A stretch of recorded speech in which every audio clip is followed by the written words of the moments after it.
자, 말하는 개념 노트 시작해 볼게요. 자, 명제와 조건이 나와 있는데, 자, 명제부터 해보죠. 자, 명제는 참, 거짓을 어떻게 판별할 수 있는 것을 얘기합니다. 이것이 참인지 거짓인지 분명히 판단할 수 있으면 그건 우리는 바로 명제를 할 거고요.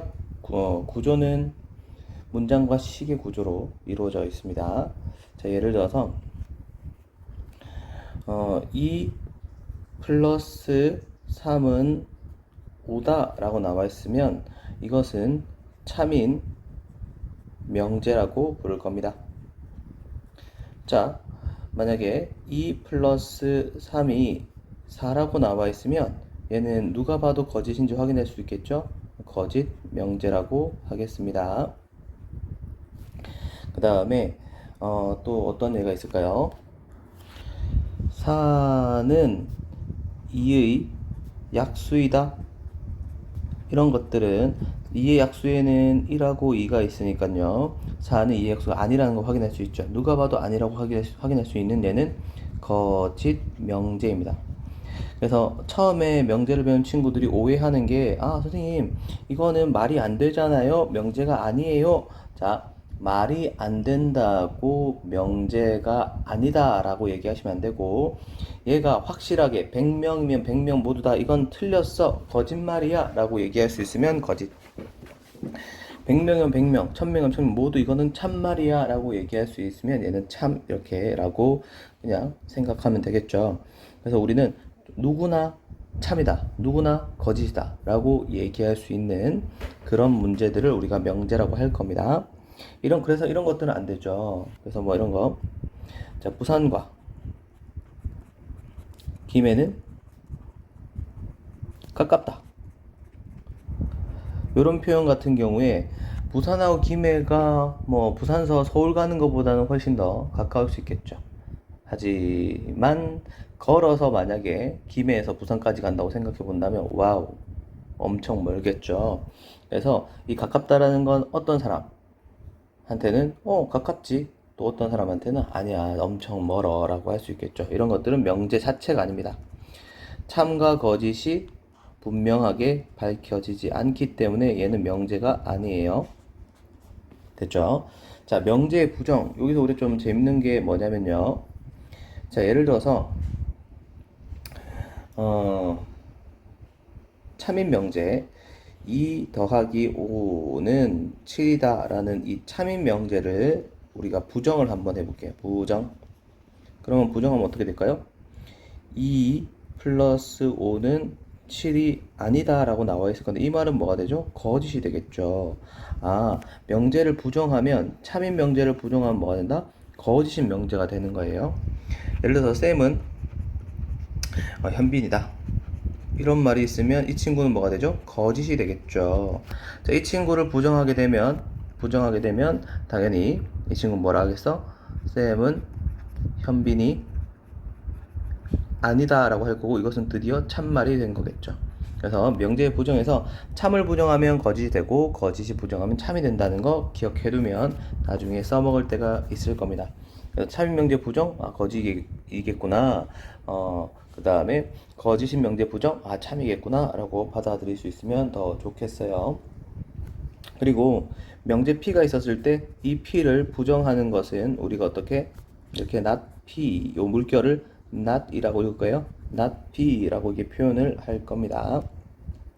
자, 그 다음에 조건이란 게 있어요. 자, 조건은 자, 변수 값에 따라 참것이 판별돼요. 자, 일단 조건은 참인지 거짓인지 바로 알 수 없습니다. 따라서 얘는 명제가 아닙니다.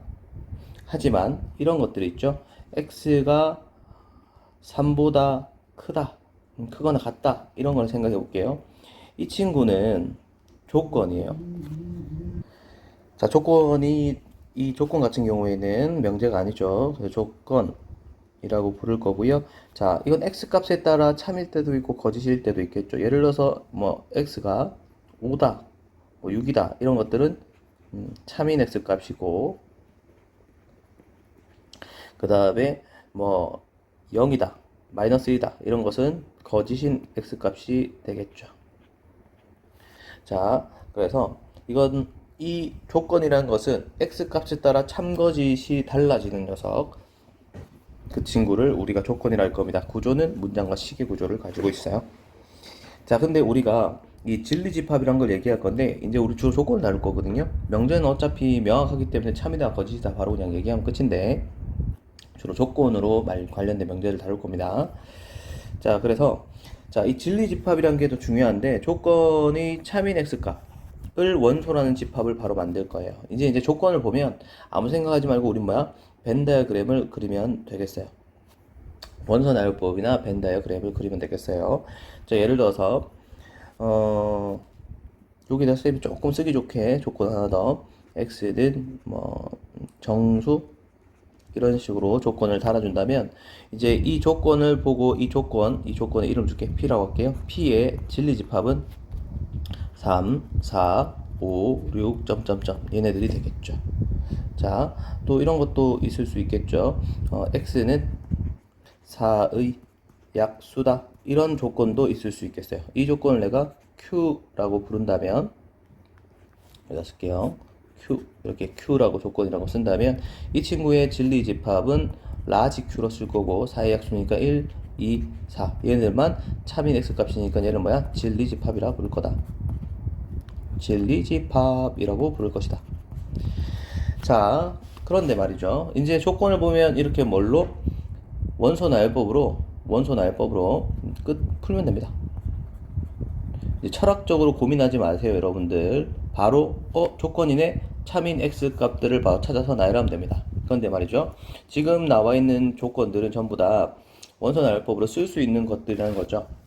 만약에 이런 조건 x가 1보다는 크고 4보다 작거나 같다라는 이런 조건을 만났을 때요. 이 친구는 우리가 모든 실수 값의 범위이기 때문에 이렇게 원소 나열법으로 표현하기가 어렵습니다. 이럴 때는 벤 다이어그램을 그릴 건데 부동식의 벤 다이어그램은 결국 수직선에다가 표현하는 거겠죠.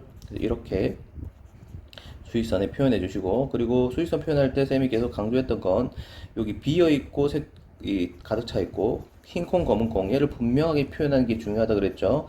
여러분들 이 박스 만드는데 엄청난 관심을 가지는데 박스는 중요한 게 아니라 여기가 1을 포함하냐 4를 포함하냐 이걸 확인하는 1을 포함하지 않으니까 빈 콩, 4를 포함하니까 검은 콩으로 써는 이게 중요한 거죠. 이렇게 부동식 같은 경우에는 진리집합을 무엇으로 이렇게 수직선에 벤 다이어그램 형태로 나타내면 좋겠어요.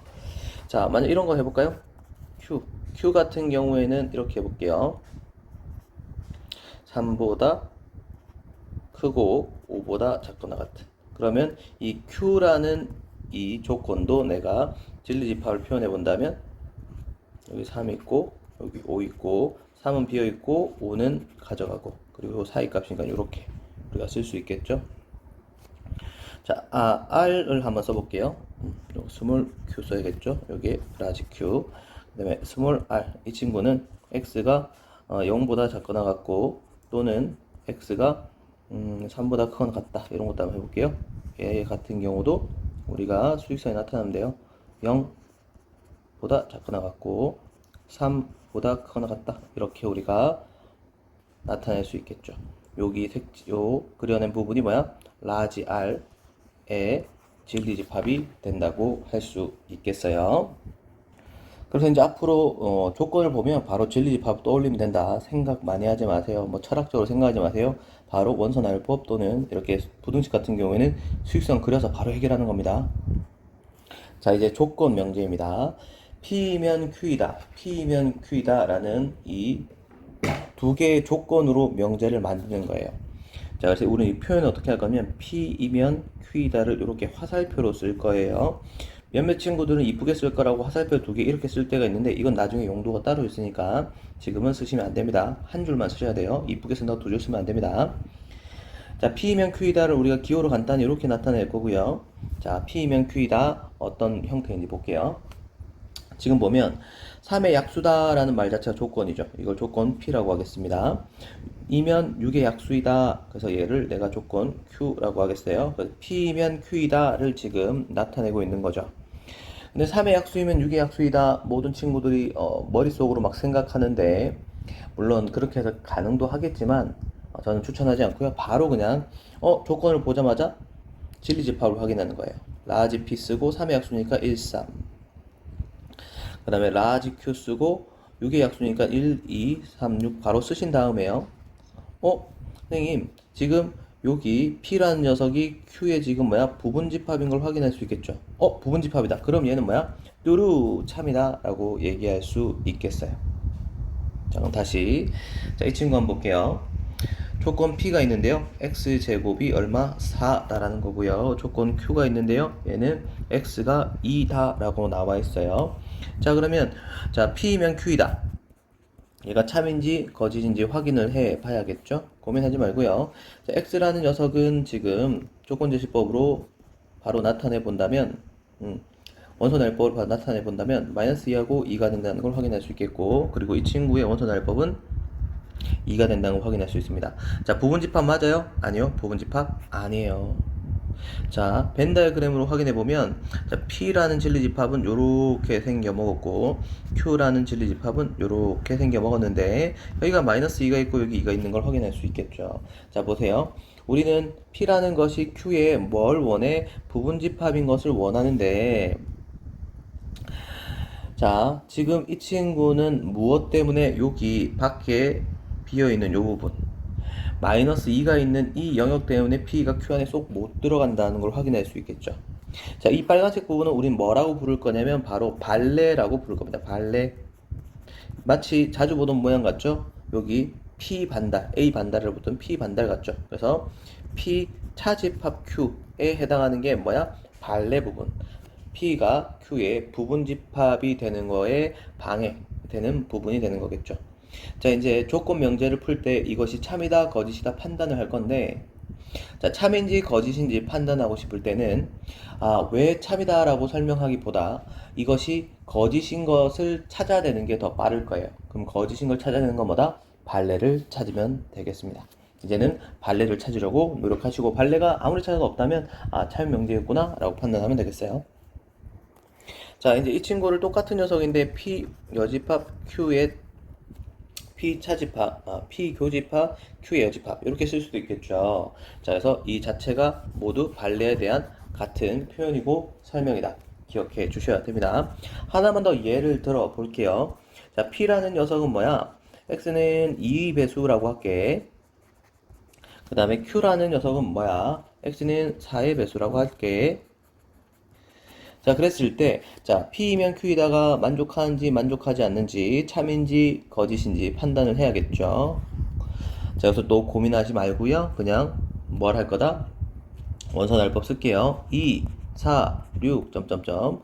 Q 같은 경우에는 4, 8, 12, 점점점 되는 거 확인할 수 있겠죠.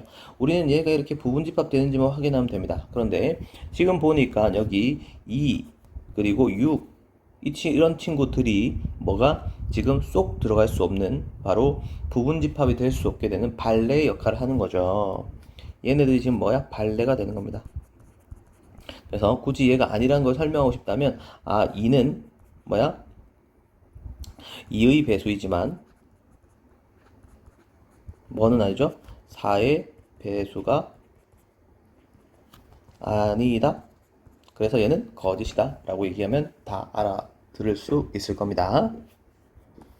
자, 조건의 부정이에요. 자, P라는 조건이 있을 때 이 조건 P를 부정하면 우리가 앞에서 명제 부정할 때와 똑같이 not P다 라고 할 겁니다. not P 이렇게 표현할 거고요.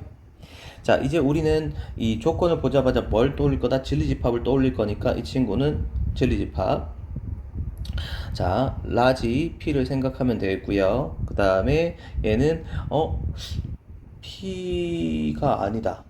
P의 여집합을 얘기하는구나 라고 이해하시면 되겠습니다. 그래서 벤 다이어그램으로 이렇게 살펴보게 된다면 우리가 조건 P가 있었을 때 P다에 만족하는 건 여기 보이시죠? 얘가 되는 거고, P가 아니다 라는 P의 여집합에 만족하는 친구들은 여기 밖에, 벤 다이어 밖에 있는 거 확인할 수 있겠죠. 조건을 이렇게 우리가 벤 다이어그램으로 조건의 부정을 이해하시면 되겠어요. 자, 표현도 알겠고 이해도 하겠어요. 자, 그런데 요런 것들은 어떻게 하는가 한번 살펴볼게요. 조건이 있는데요. 조건 P 또는 Q를 한번 보도록 하겠습니다. P 또는 Q. 자, 그 다음에 또 하나 더. P 그리고 Q를 보도록 할게요. 자, 여기서 이 또는이라는 건 우리가 다른 표현을 한다면 or이라고 쓸 수 있고 또는 뭐 이거나 이런 표현으로 쓸 수 있겠죠. 이 자체는 쌤이 뭐의 표지라고 계속 말씀드렸죠. 얘는 합집합의 표지라고 말씀드렸습니다. 표지는 뭐 합집합을 알려주는 명찰 같은 거란 말이라고 했죠. 그 다음에 그리고 라는 것은 and라고도 쓸 수 있고 그냥 P 이고 Q이다 이렇게 이고라고도 쓸 수 있겠어요. 자, 이 친구는 뭐의 표지다? 교집합의 표지다. 계속 말씀을 드렸었죠. 자, 그래서 이제 한번 같이 살펴볼게요. 자, 여기 있는 이 조건을 우리가 부정을 한번 해볼게요. 부정. 그러면 우리가 특별한 생각 없이 그냥 어떻게 해야 될까 이렇게 떠올리시는데, 자, 일단은 요 P 또는 Q는 우리가 집합을 이용해 보면 P 합집합 Q를 의미하는 겁니다. 이 친구를 부정한다는 건 결국 여집합을 때린다는 거고, 그것은 P 합집합 Q의 여집합이라는 겁니다. 분배했더니 P의 여집합, 교집합, Q의 여집합이 되는 거겠죠. 자, 이걸 말로 표현하는 게 중요하다 그랬죠. P의 여집합은 P가 아니, 그리고 합집합이니까 이고, P가 아니고 Q도 아니다 라고 얘기할 수 있으니까요. 내가 얘를 부정을 그러면 명제식 표현하면 not P 그리고 not Q 라고 쓸 수 있겠습니다. 대신에 그리고 대신 이고도 가능하고요, and도 가능합니다. 그래서 합집합을 우리가 드모르간 하면 뭐가 나왔죠? 교집합이 나왔죠. 교집합을 드모르간 하면 뭐가 나왔죠? 합집합이 나왔죠. 그래서 또는 합집합의 표지니까 부정하면 뭐가? 교집합의 표지인 and가 나온다 라고 우리가 이해하면 되겠어요. 한 번 더요. 자, 다시 한 번 더 부정 한번 해볼게요. 이번에는 P 그리고 Q를 부정할 겁니다. 자, 그럼 이건 역시 집합으로 P, 교집합 Q라고 생각할 거고, 부정한다는 건 결국 내가 뭐 하는 거다? 여집합을 지금 구하는 거다 라는 거니까 분배했더니 P의 여집합, 합집합, Q의 여집합 되는 거 확인할 수 있겠죠. 얘를 말로 표현한다면 P가 아니, 요거 거나 이거나 아니거나 Q가 아니다. 그래서 not P 이거나 또는 or 가능하겠죠. not Q 이다 라고 이렇게 부정 표현을 쓸 수 있겠습니다. 이때 좀 우리가 생각해 볼 건 바로 이 친구예요. 자, x가 3보다 작거나 같다 또는 x가 5보다 크다. 이 친구를 한번 부정해 볼게요. 자, 얘를 부정해 본다면 어떻게 될까? 자, 이거 이렇게 생각하겠죠. 부등식은 크다, 같다, 작다 이 세 가지로 이루어져 있는데 지금 나는 작거나 같다를 부정했으니까 남아있는 건 뭐밖에 없다? 크다밖에 없다는 거죠. 자, 그래서 이 친구는 x가 3보다 크다 라고 할 거고 또는을 부정했더니 and가 될 거고요. 그리고 얘는 크다, 같다, 작다 중에서 크다를 부정했으니 작거나 같다 되는 거 확인할 수 있겠죠. x는 작거나 같다 이렇게 쓸 수 있을 겁니다. 그리고 이제 다 했구나, 나 부정 잘해 라고 생각하시면 안 돼요. 자, 부등식의 부정 같은 경우에는 계속 부탁드리지만 그냥 뭐 고민할 시간에 바로 수직선에 나타내 주는 게 세상 인생 편합니다. 자, 지금 보이죠? 지금 여기 보이는 이 색칠된 부분이 바로 요 나와 있는 x가 3보다 작거나 같다 또는 x가 5보다 크다의 영역입니다. 그럼 이 친구 부정하면 요 색깔 검은색 뺀 나머지 검은색 뺀 나머지일 거니까 3, 5 이렇게 이 부분이 바로 우리가 뺀 나머지 부분을 수직선에 나타내면 되는 거 아닐까요? 그리고 이 친구를 봤더니 얘랑 같아야 됩니다. 얘랑 얘들이 같나요? 자, 여러분 이 친구와 얘가 같다는 것을 처음 배울 때는 이 둘이 같나요? 라고 많은 친구들이 놀랍니다. 같아요? 당연히 같아요. 그려보면 알겠잖아요. x가 3보다 크다. 그 다음에 x가 5보다 작거나 같다. 그리고 여기 뭐야? and니까 and는 교집합이 표시를 했잖아요. 여기 교집합 되는 거 확인할 수 있겠죠. 그래서 얘가 되는 걸 우리가 직접 확인도 할 수 있겠어요. 제발 부탁인데 문제 풀면서 이런 거 부정해서 문제 푸는 거 있으면 아무 생각 없이 바꿔 쓰는 것만 하고 멍 때리시고 어떻게 해야 될지 고민하시면 안 돼요. 이 부등식 문제는 항상 반드시 어떻게 해야 돼? 이렇게 수직선의 표현해서 문제를 풀어야 되는 겁니다. 제발 부탁드릴 거고요. 잘할 수 있을 겁니다.